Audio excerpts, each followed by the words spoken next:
O que vem a ser o Estado russoniano?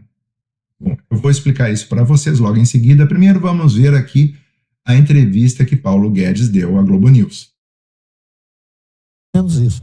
O mais importante é a direção inequívoca.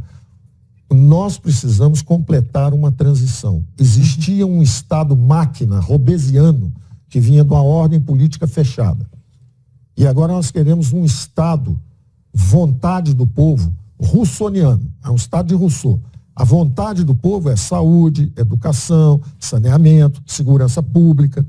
Essa transformação tem que ser terminada. E nós temos uma transição inacabada do antigo regime para o novo regime. Por que a transição está inacabada? Porque o poder ainda está no governo federal e ainda tem muita estatal, muito imóvel, muita riqueza empossada. Isso tem que ser descentralizado para estados e municípios. Perfeito. Júlia. O Estado brasileiro tem que ser feito de baixo para cima. É uma federação. E nós estamos de cabeça para baixo. Tá certo. Tem dinheiro para fazer estádio de futebol, tem dinheiro. Primeiramente, o que Paulo Guedes falou numa entrevista para a Globo News foi que ele acreditava num Estado russoniano. O que é um Estado russoniano?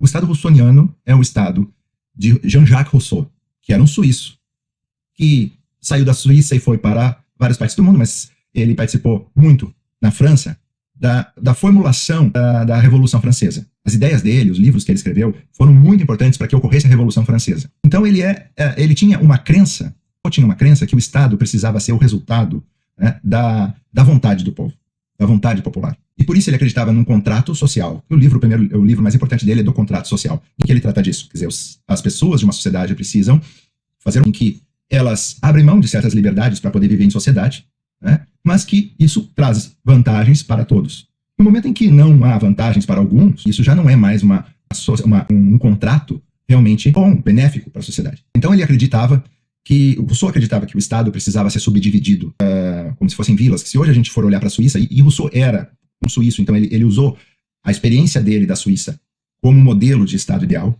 né?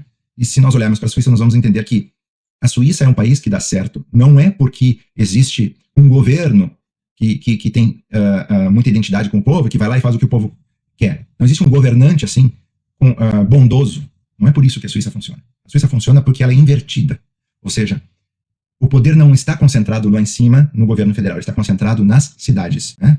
Então as cidades, elas têm uma autonomia para criar suas próprias políticas. A própria administração das cidades às vezes é diferente uma da outra, até leis são diferentes umas das outras.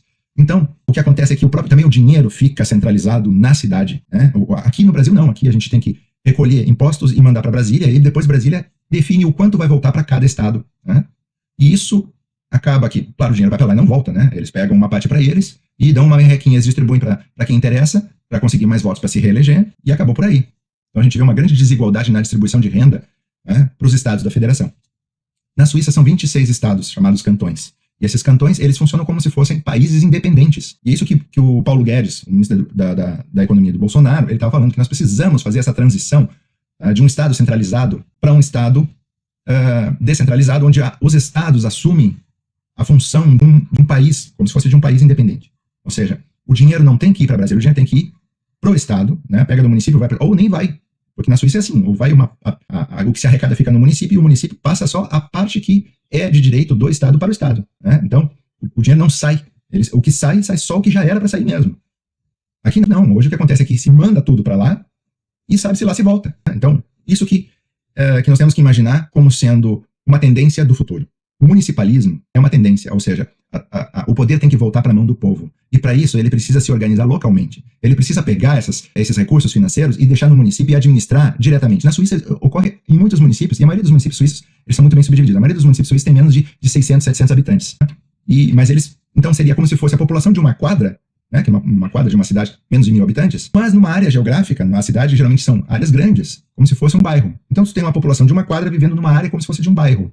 Certo? Então eles têm muitos recursos naturais à disposição para abastecer aquela cidade. E geralmente, se for olhar no mapa, as cidades suíças elas são, então, muito bem esquadrejadas, vamos dizer assim. Se estou olhar no Google Maps, olhar para as cidades suíças de cima, tu vai ver que existem vários núcleos habitacionais que são como se fossem condomínios espalhados pelo campo, que são as cidades. E ao redor dessas cidades tu vai ter uma grande área plantada, e normalmente eles fazem um sistema cooperativo de produção, ou seja, os donos das áreas se reúnem Eles moram naquele núcleo habitacional, mas as áreas ao redor que pertencem a eles, eles então trabalham ela de forma cooperativa. Eles formam uma associação, compram o melhor maquinário possível e fazem um projeto, um plano de uso dessa terra, né? E aí depois até essa parte da produção que eles têm, ela já é destinada para uma cooperativa nacional que vai então botar esses produtos no mercado, muitas vezes ela vai beneficiar esses produtos, e esse pessoal das cidades, eles também são sócios dessa cooperativa nacional, ou seja, lá na verdade, como a gente tem aqui, vamos dizer, grandes mercados, vamos dizer, um Big, Carrefour, a rede Pão de Açúcar, a rede Zafari, essas redes de supermercados, lá tem duas redes que basicamente dominam mais de 70% do mercado suíço, que é a Coop e a Migros. Essas duas empresas são cooperativas e pertencem à maioria da população. Então, imagine que você seja dono do próprio mercado que você vai comprar, certo? Você vai lá, compra, e aquilo que lucrar, aquilo que o mercado tiver de lucro, ele vai depois te repassar de volta, da distribuição de lucros da cooperativa, certo? Então, o que acontece lá é uma estrutura social muito bem planejada, mas ela é fruto do quê? Da democracia direta que acontece nas cidades. Nas cidades, então, a população muitas vezes se reúne, 700 habitantes é fácil de tu reunir, né? Num ginásio, numa praça, eles se reúnem, então, muitas vezes eles distribuem um cartãozinho, nós vamos ver uma foto, eles distribuem um cartãozinho para quem tem direito ao voto na cidade, né? E aí eles fazem aquela votação e tu levanta o cartãozinho, às vezes tem duas cores de cartãozinho, o cartão do sim e o cartão do não, certo? Então, pelo menos 2 vezes por ano essas cidades se reúnem para decidir o orçamento da cidade, para definir leis novas. Então, isso é uma prática normal na vida do suíço, né? Que ocorre depois, semelhante, depois na questão das leis estaduais e federais. Porque o suíço, o que acontece? A cada 3 meses o suíço recebe em casa um envelope que vem as leis estaduais e federais, onde ele vai, então, poder botar no correio ou botar numa urna específica a votação que ele fez. A cada 3 meses, então, vem algumas leis novas para ele votar e vem um livro explicando o que ele deve votar. Explicando, aí vem, para cada lei, vem um texto que é favorável à aprovação da lei e um texto que é contrário à aprovação da lei. Ou seja, você pega pessoas que são contrárias àquela lei e elas elaboram um texto e vem no livro. Outras que são favoráveis também elaboram um texto e vem no livro. Então tu pode ler aqueles 2 textos e tirar a tua conclusão, né? E a partir dali tu bota o teu voto e está feita a votação. Ou seja, a lei não é aprovada se o povo não aprova a lei. Então existe um parlamento que vai lá e que cria leis, mas as leis constitucionais, as leis importantes, elas não são aprovadas a não ser que o povo vote diretamente na lei. Essa é a concepção do Estado russoniano que o Paulo Guedes estava se referindo. E é o que nós acreditamos que tem que realmente acontecer, porque a Suíça é um exemplo no mundo de democracia, de transparência, e lá também as armas são liberadas. Mas por que as armas são liberadas lá? Lá o próprio povo é o exército. O próprio povo vai servir, chega aos 20 anos, o jovem, o homem, ele é obrigatório que ele vai servir, a mulher é opcional, ela pode ou não, né? E eles voltam para casa trazendo a farda, o fuzil, a pistola, né? O que é necessário caso houver uma guerra, eles trazem, claro, com grande rigor, eles devem guardar aquilo com muito cuidado em casa. Então todo o povo lá é parte do exército, certo? O que acontece é que não existe um pequeno exército, claro, de especialistas, que é vamos dizer, o piloto de avião de caça, né? Os generais que estudam, existe um curso superior específico para militares, né? Então eles aprendem as técnicas, tudo, e aí segue uma carreira militar, mas é muito pequeno, porque a grande maioria da população é que realmente é o exército. Isso garante que nunca ocorra, por exemplo, um golpe militar, não tem como, porque o próprio povo são os militares, eles não vão dar um golpe neles mesmos, é impossível. Então é uma garantia de democracia, é uma garantia de que os políticos vão sempre fazer o que o povo deseja, porque se eles não fizerem, simplesmente eles não têm quem vai impedir deles deporem o governo.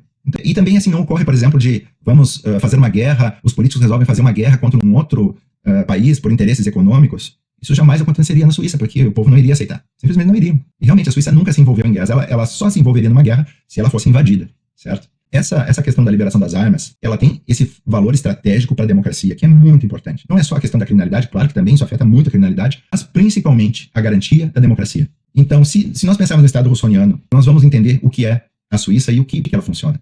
Por isso que eu acho que o governo do Bolsonaro ter escolhido Paulo Guedes e ter essa filosofia é muito importante para o Brasil realmente fazer uma mudança definitiva que realmente vai trazer benefícios para o país. Se vocês gostaram do vídeo, então, pessoal, por favor, deem um like e nós vamos continuar falando mais sobre esses assuntos, ok? Muito obrigado.